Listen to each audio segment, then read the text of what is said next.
Cet après-midi, durant un des ateliers, tout ce que vous avez, tout ce que vous voulez demander, vous n'avez jamais osé demander. Il y a des choses un petit peu communes, et puis après, dans ce que vous n'avez jamais osé demander, vous verrez, il y a des choses, le problème du positionnement du conjoint, le problème des enfants, ne sont pas du tout des symptômes invisibles. Chaque année, on essaye de changer les thèmes. Le thème 2020, je peux vous le donner, c'est est-ce qu'on peut diminuer le risque de la sclérose en plaques? Ça, c'est une vraie question. Risque et sclérose en plaques. Alors derrière, il y a les prévisions risque d'évolution de la maladie, et risque de la fréquence aussi de la maladie, risque de développer une sclérose en plaques, avec des vaccins. Vous voyez, donc tout risque et sclérose en plaques. Ça, c'est le sujet 2020. Cette année, le thème de l'année 2019, vous le savez, c'est le symptôme invisible pour la semaine mondiale de la sclérose en plaques. La sclérose en plaques, c'est une maladie qui touche le système nerveux central. C'est absolument pas une maladie neurologique. Parce que tout le monde est d'accord. Ah, c'est pas mal. Parce que d'habitude, ça s'achète un froid, toujours. Ce n'est pas une maladie neurologique, la sclérose en plaques. C'est une maladie à conséquences neurologiques. Voilà. Mais le mécanisme de la maladie est immunitaire. Et ça vous explique les traitements. À l'opposé, la maladie de Parkinson, tout le monde ne connaît pas. Bon, ça, c'est une maladie, pour l'instant, purement neurologique. C'est la dopamine, au niveau de par le cinémètre. La maladie d'Alzheimer, c'est exactement pareil, c'est une maladie purement neurologique. La sclérose en plaques, c'est une maladie auto-immune. Et donc, les traitements, les immunosuppresseurs, les immunomodulateurs, mais ce n'est pas la vraie question. À 15 ans, la vraie question, c'est la progression. C'est comment je vais être avec cette maladie dans 20 à 30 ans. C'est ce qu'on appelle la progression de la maladie. C'est la gêne à la marche. Le malade est angoissé, ça. Et donc, la deuxième forme, c'est les formes progressives. C'est-à-dire qu'avec le temps, on revient toujours à cette notion d'expressivité, on fait moins de poussées, mais on risque d'être plus gêné à la marche. Et ça, c'est la progression. La progression, c'est l'enjeu de la maladie pour la traiter et la maîtriser. C'est des vrais défis thérapeutiques dans les 10 à 15 ans. La poussée, il y a des bons traitements. La progression, c'est plus compliqué. Ensuite, dans les signes de la maladie, il y a les signes visibles, les poussées. Ça, vraiment, quand on a fait des jeunes poussées, le malade arrive assez facilement à détecter les poussées. Vous avez ici les grands symptômes, ça va vous rappeler des symptômes, la baisse visuelle, la vision double, trouble de la sensibilité, trouble de l'équilibre. Ce qui est important, c'est la durée des symptômes. Une poussée, ça doit durer au moins 24 heures de façon continue. Une poussée, c'est un nouveau symptôme de focalisation qui dure plus de 24 heures. C'est pas compliqué. Il n'y a pas de mots d'un médecin, on ne comprend rien à ce qu'il dit. Lui, il ne se comprend pas, mais vous comprenez encore moins. Donc, ce qui veut dire que, par exemple, si vous avez mal à la tête, c'est pas focal. C'est pas une poussée. Si vous tombez dans les pommes, c'est pas focal, c'est pas une poussée. Si vous avez un fourmillement de la main qui dure une après-midi, le lendemain, il n'y a plus rien, c'est trop court. Et si par contre vous avez un fourmillement de la main qui dure plusieurs jours, là, il faut se poser la question d'une poussée. Et ça fait partie, je vois Frédéric qui est là, notre infirmière de coordination, ça fait partie de l'éducation thérapeutique. L'éducation thérapeutique à ce moment-là, c'est pour vous éduquer, vous approprier votre maladie. C'est un mauvais terme, l'éducation thérapeutique, parce que quand on propose à un jeune patient l'éducation thérapeutique, ça veut dire que d'emblée, on veut l'embrigader dans un traitement. Non, c'est l'éduquer à la maladie, lui apprendre la maladie. Les réunions patients à la maison de la fête font partie, pour moi, d'un programme éducatif sur la compréhension de la maladie. Les symptômes, les enjeux, l'adhérence thérapeutique. C'est extrêmement important. Et donc ça, nous on le dit aux patients. Voilà, si vous avez un symptôme qui dure une après-midi, c'est rien, ne vous inquiétez pas, ne vous contactez pas. Si par contre ça dure 2-3 jours, c'est permanent, vous devez nous contacter ou votre médecin traitant généraliste. Ensuite, la progression, c'est quand le malade vient nous voir, visiblement, d'année en année, il y a une gêne à la marche qui s'installe. C'est très insidieux la progression. C'est difficile souvent à dire quand est-ce que ça démarre. J'ai un malade qui vient nous voir, il me dit, monsieur Labouche, c'est bizarre, il y a 5 ans, j'allais faire mes courses, il y a 3 ans, c'est difficile d'aller à Auchan chercher le café et la bouteille d'eau au fond, et puis l'année dernière, au moment j'avais le caddie pour m'aider. C'est ça la progression, c'est très insidieux. Et donc, mettre des mots et la quantifier, c'est pas toujours facile pour les malades et pour nous non plus. Et ça, on y arrive. Par contre, l'enjeu, c'est les symptômes invisibles. Vous verrez lesquels, parce que là, il n'y a pas de marqueur. La poussée, il y a un marqueur. Ça peut être l'IRM, c'est vos symptômes. La progression, c'est la gêne à la marche. Mais les symptômes invisibles, par définition, il n'y a pas de marqueur. Et par contre, il y a une plainte. Quels sont les grands symptômes invisibles? La fatigue, l'atteinte de la mémoire, la dépression, la douleur. Ça, ce ce dont vous vous plaignez le plus souvent. Il y en a d'autres, troubles urinaires également. C'est des vrais problèmes, les troubles génitaux. On en parlera cet après-midi sur ce que j'ai jamais osé demander. La fatigue. La fatigue, c'est pas une maladie. La fatigue, c'est un symptôme. La fatigue, c'est un état mental, c'est un manque d'énergie, mentale, physique, qui doit nous faire rechercher des causes de la fatigue. Qui n'a pas été fatigué dans sa vie? Même moi. Frédéric, de temps en temps, je me dis, je suis fatigué, ça me va. Bon, je ne suis pas déprimé, je suis fatigué, pas grave. Et donc, quand on a un état de fatigue chez la patiente mentale, on doit aller chercher des facteurs confondants. Alors, qu'est-ce qui peut entraîner un état de fatigue? Premièrement, un mauvais sommeil. La corde c'est une maladie qui est une maladie de l'endurance. C'est une maladie qui est sensible aux facteurs externes, la chaleur, l'infection, le stress. Si vous n'avez pas une bonne, entre guillemets, hygiène de vie, vous ne pouvez pas être en forme. Et donc, première question à demander, comment vous dormez? Et là, il y a des grandes surprises. Il y a des malades qui ont des catalogues du sommeil, c'est incroyable. Moi, je ne dors pas beaucoup, mais alors, je suis un peu scié. Du style, je me couche à 2h du matin, je suis réveillé à 4h, et à 5h, de toute façon, je ne peux pas m'endormir. Donc à 7h, je vais travailler. Vous ne pouvez pas être en forme. La durée moyenne de sommeil pour la population, c'est 8 heures. 8 heures par nuit, 7 heures, il y a des variantes. Mais voilà, donc là, il faut chercher un mauvais sommeil. Mauvais sommeil, ça peut être lié à l'angoisse, ça peut être lié à des douleurs, ça peut être lié à un certain nombre de gens sans repos. Donc il y a beaucoup de causes au problème du sommeil, et les apnées. Sommeil, hein, si on ronfle, ben, il faut faire l'enregistrement du sommeil, voir comment ça se passe. Le sommeil, c'est très important, le sommeil, c'est récupérateur. Ensuite, il faut s'adapter par rapport à la maladie. L'objectif, c'est d'avoir la vie la plus normale possible, mais avec une vie qui va donner quand même certains paliers, et ça, c'est très personne dépendante. J'ai revu une malade cette semaine, j'ai fait depuis de nombreuses années, et en fait, la dernière, elle avait une plainte cognitive. En fait, elle n'a pas du tout la plainte cognitive, elle était fatiguée. Ouais, tout ça, c'est lié. Et donc, on a repris la dernière son programme de la semaine, et en fait, elle fait des siestes. Elle fait 1 heure de sieste. Et bien, il n'y a plus de problème de fatigue, il n'y a plus de problème de troubles de mémoire. Et ça, c'est très personne dépendant. Le sommeil, c'est important, mais il y a aussi des pauses dans la journée. Vous savez que dans le milieu français latin, la sieste, c'est mal vécu. Si au boulot, vous dites qu'il faut jamais me reposer ou dormir pendant 30 à 40 minutes, d'ici à 14 heures, c'est que vous êtes tiroflant. C'est notre dimension culturelle. Aux USA, pas du tout. Aux USA, ma fille vit aux USA actuellement. Ils ont des pièces exprès de détente. Pour eux, c'est normal, parce que derrière, on sera plus efficient. Une notion de rentabilité dans la mentalité américaine. Nous, on a moins.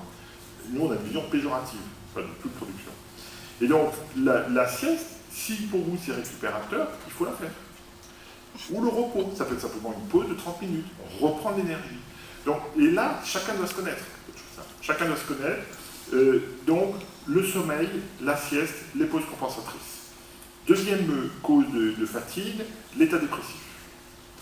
Si vous êtes déprimé, vous êtes fatigué. On n'a envie de rien faire. Donc là, il va falloir chercher l'état dépressif. Ça peut être, un état dépressif caractéristique.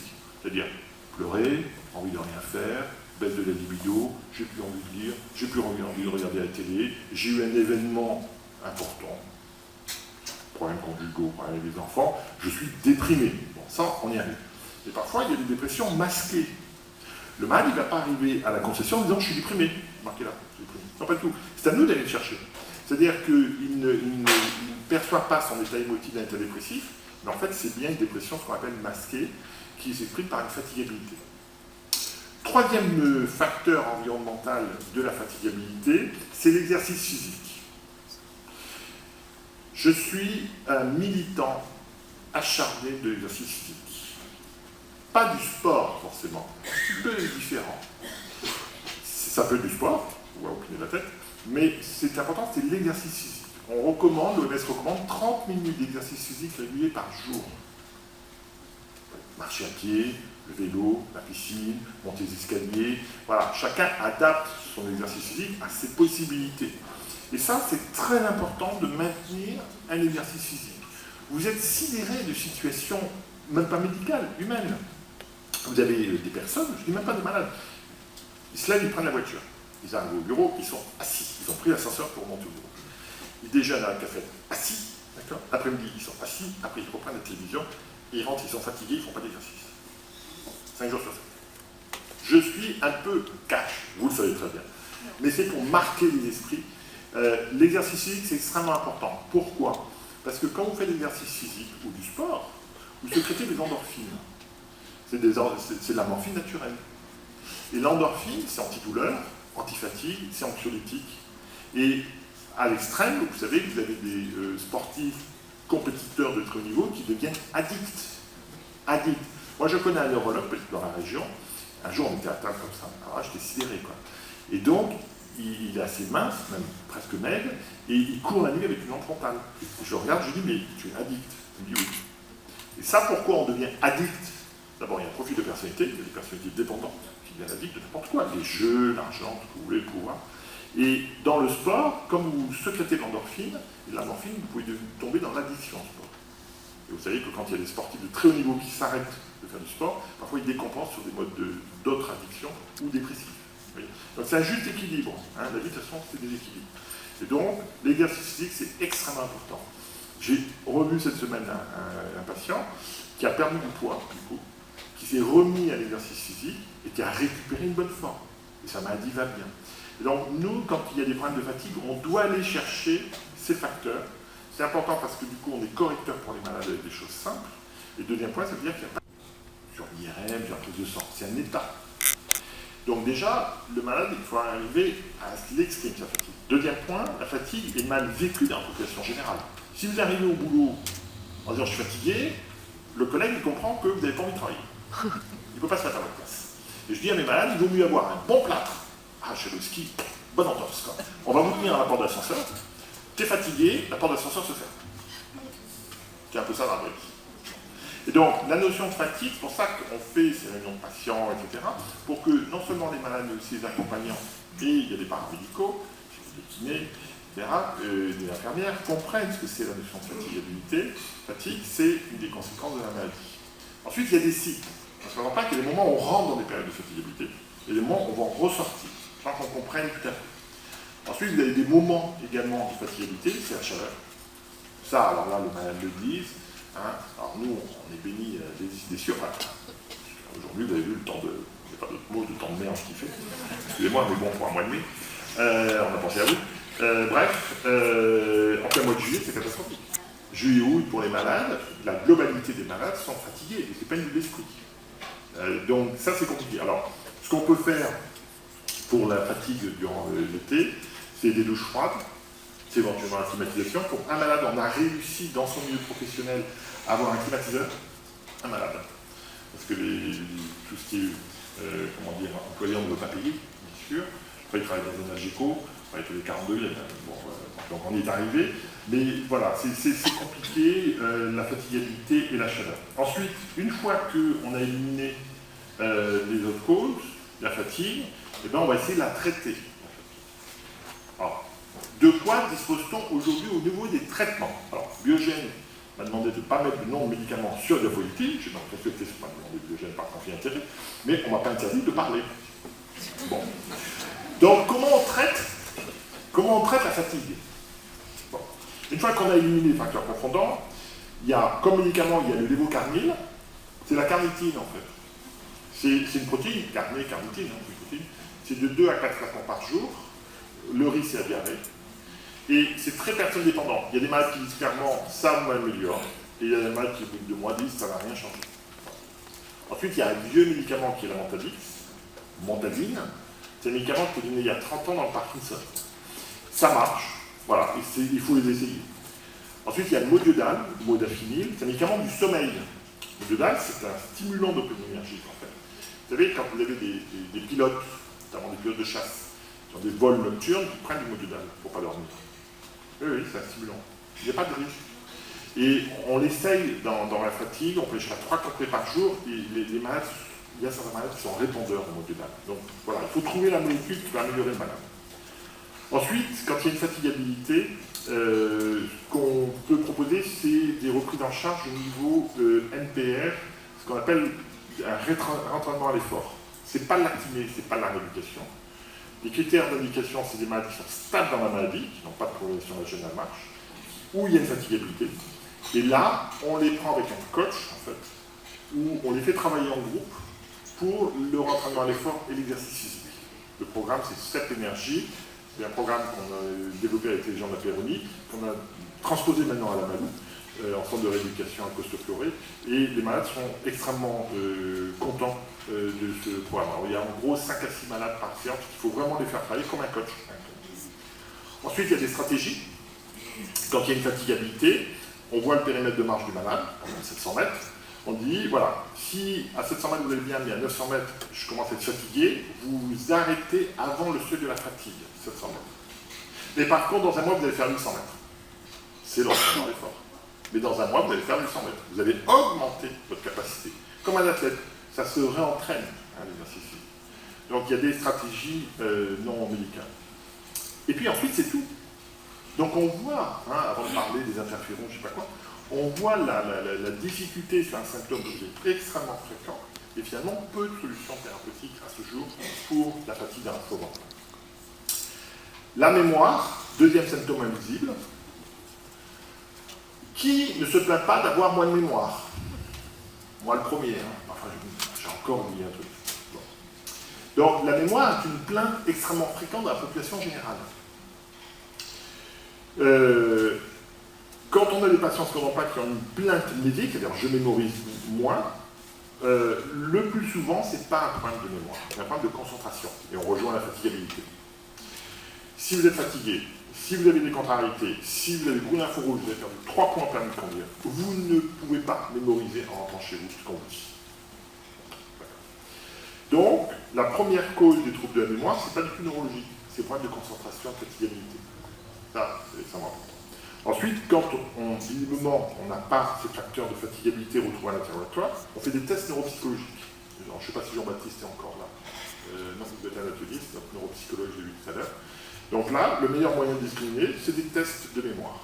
On vous teste pendant 1 heure, 1 heure et quart. Et là, le neuropsychologue va vous dire, il n'y a rien, c'est un problème de concentration, ou il y a effectivement un problème de mémoire, d'encodage. En fait. La mémoire, ça fait appel d'abord à la capacité de concentration, et ensuite, vous devez encoder l'information au niveau d'une structure qu'on appelle les hippocampes, comme des petits chevaux de mer.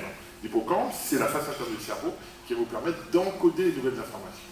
Effectivement, on peut avoir une diminution de ce qu'on appelle l'encodage, c'est-à-dire que vous avez un problème d'acquisition des nouvelles informations.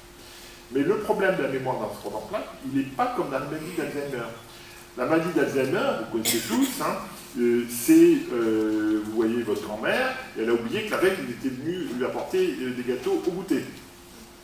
Mais ce n'est pas du tout la trame de la mémoire à la sclérose en plaques. C'est pas du tout ça. La sclérose en plaques, c'est un problème de traitement de l'information, très particulier.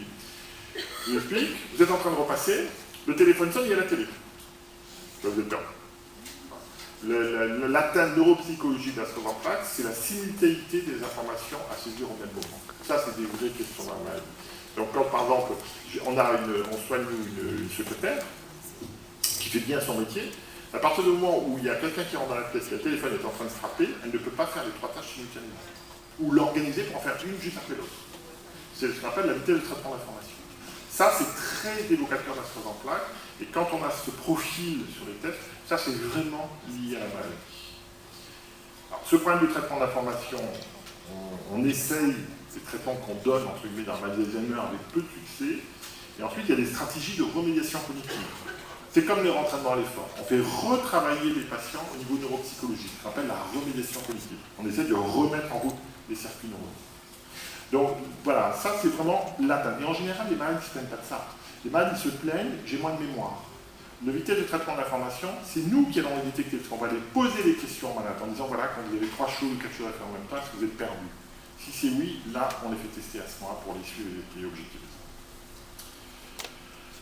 L'état dépressif. On en a parlé, on en parlera cet après-midi. C'est normal d'avoir un état dépressif à un moment donné.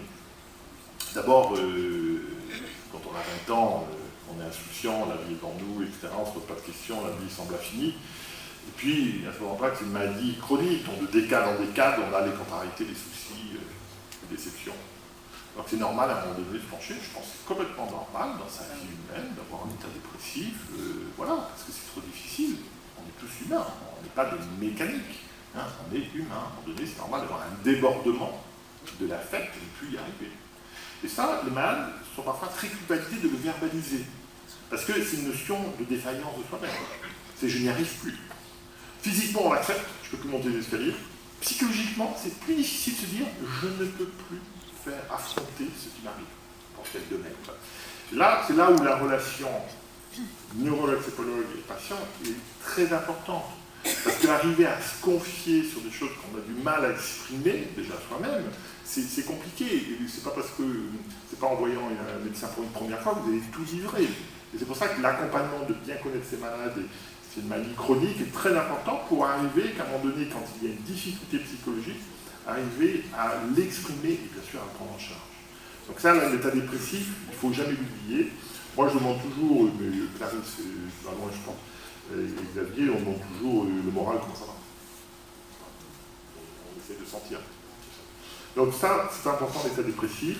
Ce n'est pas lié strictement à la maladie, mais c'est bien sûr le vécu, la conséquence de tous les événements de maladie et après la maladie. Dernier symptôme invisible, la douleur. La douleur, il n'y a pas de marqueur. C'est des cycles également. Comme la fatigue, on rentre dans les périodes douloureuses et on va en sortir. C'est exceptionnel d'avoir des maladies sur 30 ans. C'est deux choses indépendantes. Donc, toute douleur n'est pas liée à la sclérose en plaques. Et là, on doit bien analyser. Fourmillement, brûlure, crampes, oui, c'est des douleurs neuropathiques. Névralgie du tréfonds jumeau, également. Signe de l'hermine, que c'est la tête, ça fait des décharges, oui, c'est neurologique. Migraine, c'est pas lié à la maladie. Je suis bloqué le matin, quand je me lève, j'ai une douleur. Non, ça c'est de l'impago. Eh oui, mais c'est important. En pratique, c'est comme ça.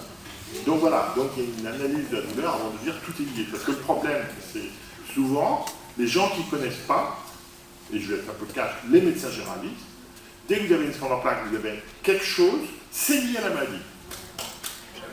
Bref, donc non. Faites tomber. Voilà, donc ça c'est très important. Sur les traitements de la douleur, si c'est vraiment des douleurs neurologiques, on a pas mal de classes thérapeutiques par contre. Et donc, en fait, tous ces médicaments sont des antipyrétiques. Donc, il ne faut pas que ça vous inquiète. C'est des antipyrétiques, le Lyrica, le Neurontin, le Télétone, le Rivotril, on peut donner du Didan, il y a le Pictomax, on peut faire toute une panoplie. Mais là, le Lamictal, le Keppra, la base, ce sont des antipyrétiques. Parce que si vous avez une douleur neurologique, c'est qu'à un moment donné, il y a une hyperstimulation des fibres nerveuses qui est aussi le principe de l'épilepsie, en fait. Et donc, tous ces médicaments sont des antipyrétiques. La morphine. Ensuite, quand on n'y arrive pas, vous avez des algologues. Et on est étonné que les médecins ne mettent pas à disposition une conception d'algologie. Alors qu'il y a eu tout un plan de la douleur des Kouchner dans les années 2005, on est très étonné en pratique quotidienne que quand on a essayé 2-3 médicaments, on n'y arrive pas, qu'on ne propose pas assez rapidement d'une prise en charge par un algologue. L'algologue sont des anesthésistes qui n'endorment plus, mais qui ont l'habitude de manipuler ces médicaments et qui vont proposer des solutions thérapeutiques en faisant des associations de médicaments. C'est une vraie discipline, c'est des algologues. Dans tous les hôpitaux, vous avez un service d'algologie. Et ça, c'est très important. Ensuite, vous le verrez dans les ateliers, la douleur, il y a aussi la technique de relaxation. Le principe de l'hypnose, alors moi, j'y croyais pas trop, l'hypnose. Je suis un peu rationnel. Et donc, il y a 4-5 ans, ça va faire Frédéric Emmerich, il y a eu tout un programme d'hypnose chez nous, mais sur la fonction lombaire dans la maladie d'Alzheimer. Mais regarde, je fais ça. Alors, je suis un peu... Je suis allé voir. Et donc, j'ai vu comment elle faisait. En fait, c'est la suggestion. L'hypnose, c'est la suggestion où vous allez un peu vous déconnecter de la vie réelle et de votre esprit. Et sur des patients, alors peut-être que votre maladie qui a une maladie d'Alzheimer plutôt agitée, eh bien les malades se calmaient, ils avaient une fonction lombaire sans douleur. Et donc, vous savez, dans Paris Match, qu'aux Philippines, ils opèrent à Vancouver avec hypnose. Bon, je ne sais pas si on va aller jusque-là, en prudence. Bon. Mais voilà, les techniques de relaxation d'hypnose pour la douleur sont une des véritables alternatives à la prise en charge de la douleur. Ça évite d'augmenter les médicaments, etc. Donc ça, c'est important à bien prendre en compte cet aspect non thérapeutique. Voilà ce que je voulais vous dire sur le symptôme invisible, mais je pense que c'est à vous de me poser des questions parce que je ne vois pas de symptômes s'afficher sur vos esprits. Merci.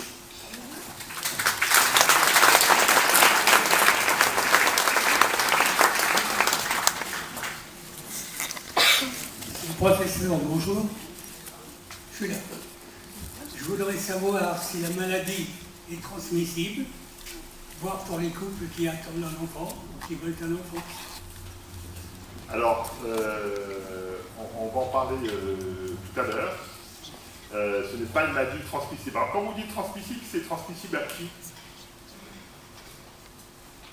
C'est transmissible à qui? Dans votre esprit, ça veut dire quoi, transmissible? Pour les couples qui veulent avoir un enfant. Oui, pour l'enfant. Aux enfants, c'est ça? Vous avez deux moyens de transmettre. Hein. Soit, beaucoup avec les maladies infectieuses, hein, ça peut être aussi des transmissions horizontales. Je veux dire, on s'en propre au sens figuré, hein, avec vos conjoints. J'en ai eu des questions. Hein. Non, c'est pas une maladie infectieuse qui s'acquiert, heureusement. Par rapport au risque des enfants, on est sur des maladies auto-immunes. C'est pour ça que l'introduction du départ est très importante à comprendre. C'est que vous avez une augmentation du risque des maladies auto-immunes dans la famille. C'est quoi l'auto-immunité? Ça s'appelle la maladie de Crohn. Tout le monde connaît en général la polyarthrite rhumatoïde, les thyroïdites. Eh bien, ce sont des maladies immunitaires, mais qui vont plutôt avoir une attaque digestive ou articulaire. Le principe, c'est le lymphocyte. C'est toujours la sclérose en plaques. Et donc, vous avez une augmentation du risque de toutes les maladies auto-immunes dans les familles et les patients, et notamment la sclérose en plaques. Mais ce n'est pas une maladie qui est génétiquement transmissible à des enfants. Ce n'est pas le téléthon du mois de décembre où vous avez des enfants qui ont des myopathies, le papa avait une myopathie, la grand-mère avait une myopathie. On voit bien que là, il y a une maladie génétique, une mendélienne, donc la sclérose en plaques. Si. C'est intéressant. C'est une susceptibilité. Est-ce que vous avez d'autres questions? Là-bas. Là. Oui, bonjour docteur. Par rapport aux névralgies faciales, est-ce qu'on sait des choses sur le rôle du CBD, enfin du cannabidiol et du THC, enfin des cannabis? Est-ce qu'il y a eu des effets Bon, c'est facile, ça, vous avez tout compris. Pour le moment, c'est tout ce qui est, comment dire, hachis, je sais pas quoi, là, moi je suis pas dans ce genre de domaine. Substance, ouais. La pharmacienne, c'est quoi? C'est du marijuana, c'est hachis, c'est quoi? Cannabis, voilà, cherchez-moi le nom. Quand j'étais jeune, on disait du chanvre. Je crois que c'est abandonné ici. Ah, c'est ça, hein, de notre génération, hein. Du chanvre, ouais, bon, c'est du cannabis, quoi. Donc le cannabis a toujours eu une action antidouleur, il faut savoir. Hein. Le vrai joint, hein, ça s'appelle les jeunes neurones. Donc ça a une action antidouleur, antispasticité. Et donc vous avez un dérivé pur, qui est le sativec.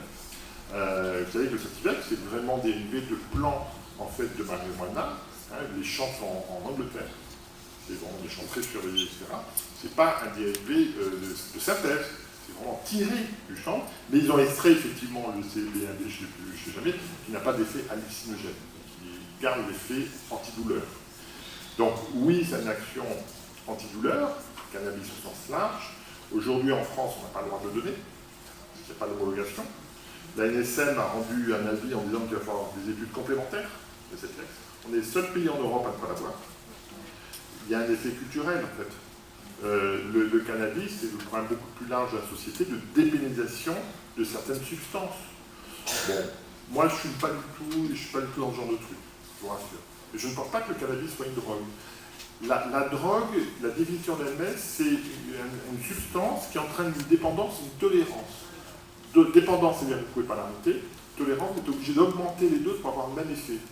Vous avez un très bel exemple de ça, qui est l'alcool.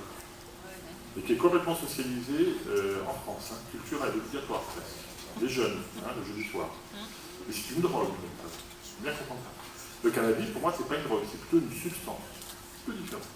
Et donc, on est dans une notion culturelle. Et donc, je pense que ça fait qu'on va devoir encore attendre 2-3 ans pour éventuellement avoir une homologation en France, pas sur 10 ans.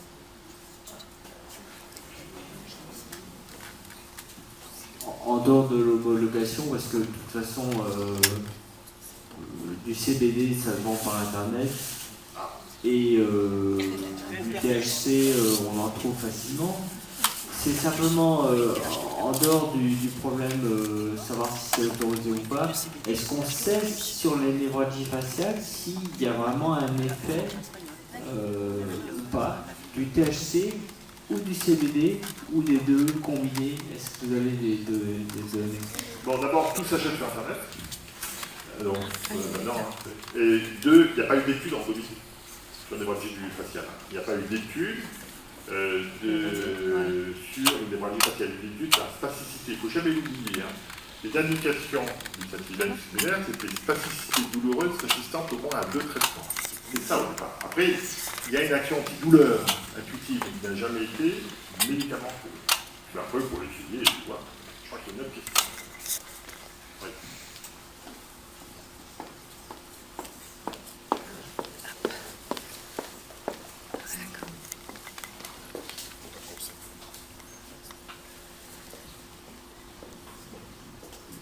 Bonjour, professeur Labauge. Moi, j'aimerais savoir, qu'est-ce que vous pouvez nous dire sur les problèmes de dentition, c'est-à-dire de caries et de dents qui ne vont pas bien, par rapport à la sclérose en plaques, s'il vous plaît. Alors ça, je n'avais pas pensé. Voilà, je suis seul devant 200 personnes. Non, ce sont très seuls. Mais je ne connais pas. A priori, il n'y a pas de lien. Sur le plan biologique, si vous voulez, il n'y a pas de lien. Après, il faut avoir des traitements qui favorisent les caries, notamment les traitements à visée urinaire. Ça donne la bouche sèche. Et donc, du coup, c'est un facteur de caries. Ensuite, il y a certains traitements, notamment les immunosuppresseurs, comme l'endoxan. Ça donne quand même des troubles des phanéaires. Donc, vous pouvez avoir effectivement des atteintes dentaires ou gingivales secondaires. En pratique, en dehors de situations ponctuelles, la maladie n'a pas de lien. C'est 2 choses différentes. Parce que, en fait, je suis allée voir ma dentiste et je ne savais pas, en fait, je suis prise à 100% par rapport aux dents. Et en fait, je m'aperçois depuis plusieurs années, chaque année, j'ai des soucis avec mes dents, ma dentition. Et donc, il y a des caries, j'ai eu un abcès, et elle me dit qu'en fait, il y a par rapport à un problème immunitaire, qu'on est plus sujet à avoir des caries et des dents qui se détériorent. Voilà. Je crois que c'est ce que je vous disais tout à l'heure. Hein. À partir du moment où on ne sait pas, on dit c'est dû à la sclérose en plaques. C'est un peu la dérive. Après, on ne peut pas l'éliminer. Hein. Je crois qu'il n'y a jamais eu d'études vraiment randomisées, si vous voulez. Il faudrait suivre 1000 patients sclérose en plaques et voir l'incidence. Je vais derrière vous. Oui, bonjour.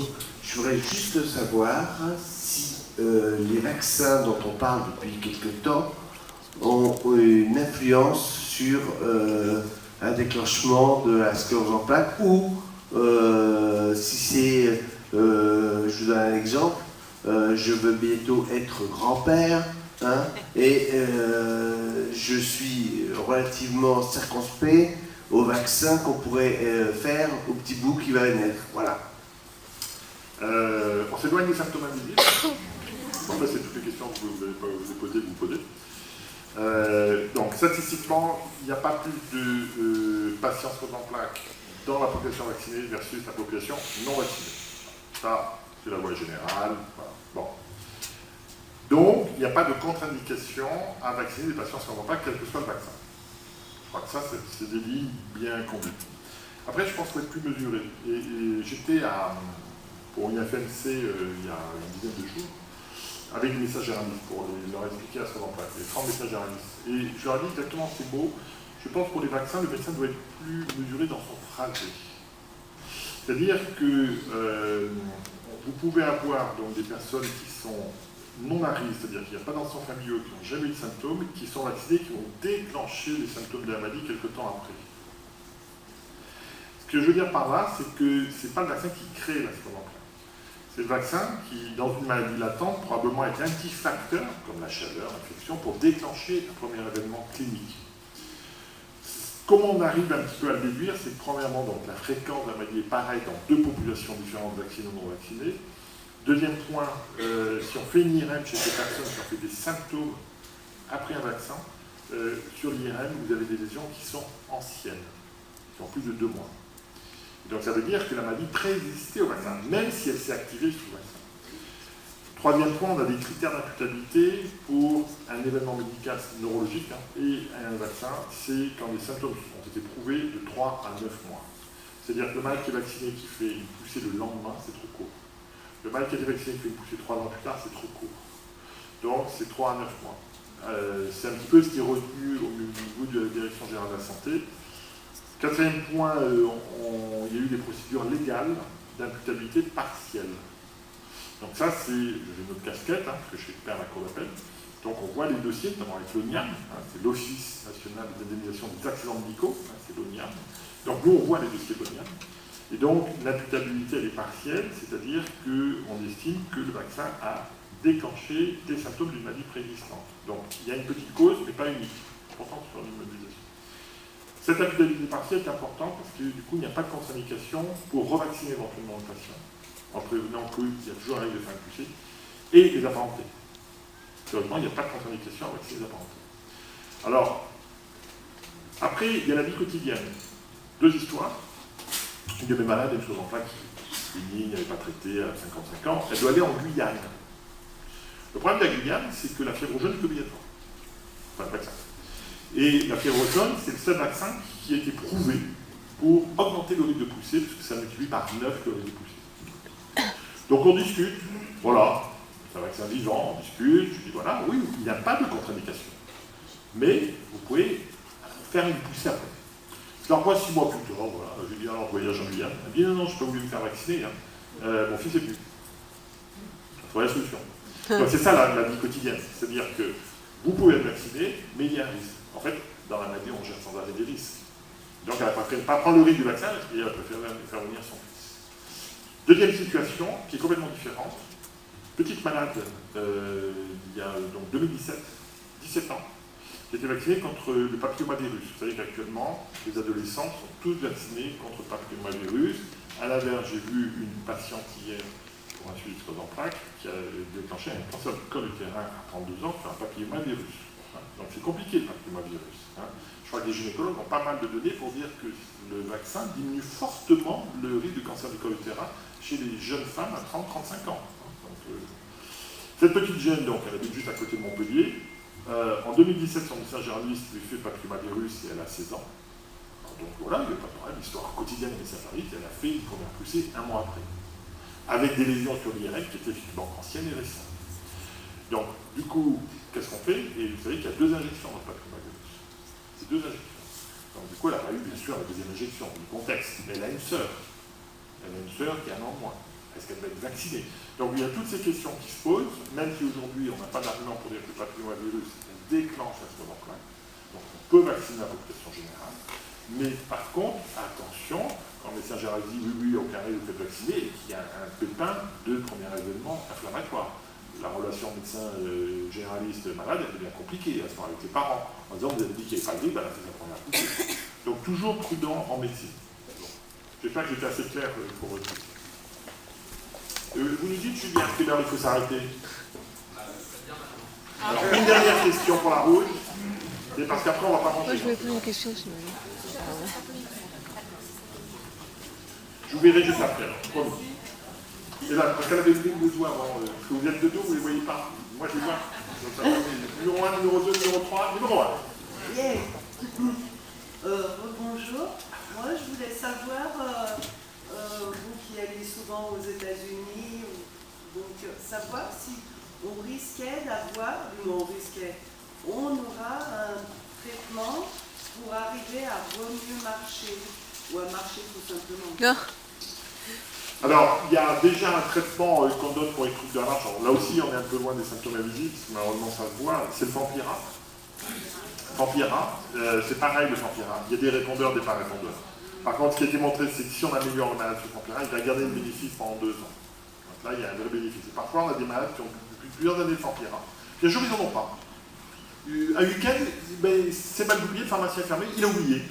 Et on voit des malades qui, 2 jours après, sont générés à la marche.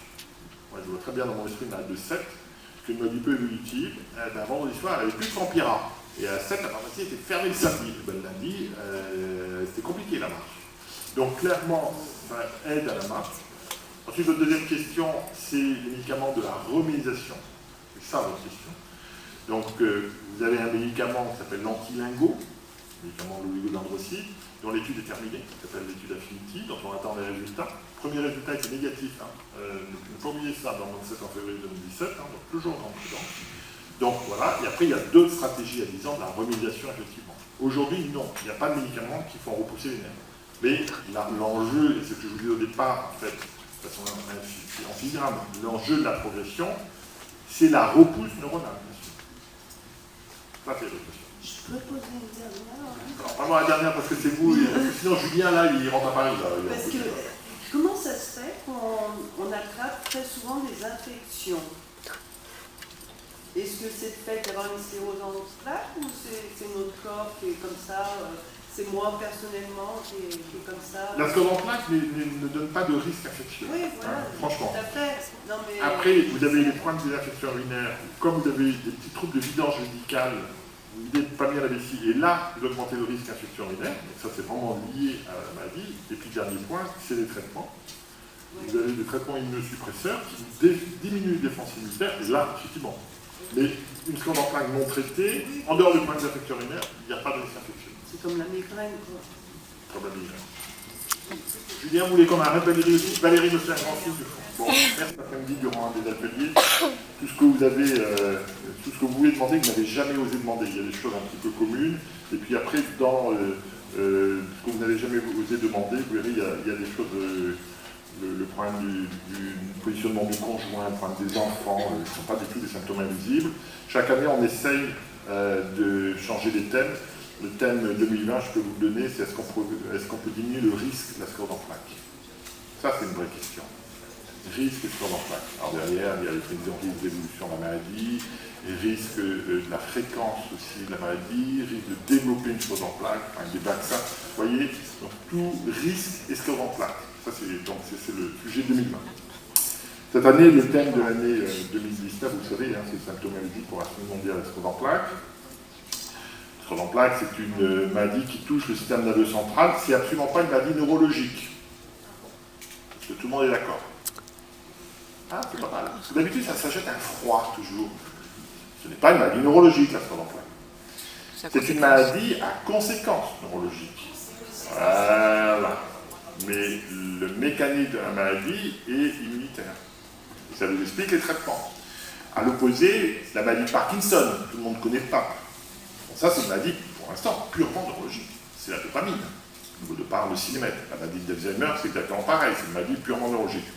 La sclérose en plaques, c'est une maladie auto-immune. Et donc, les traitements, les immunosuppresseurs, les immunomodulateurs,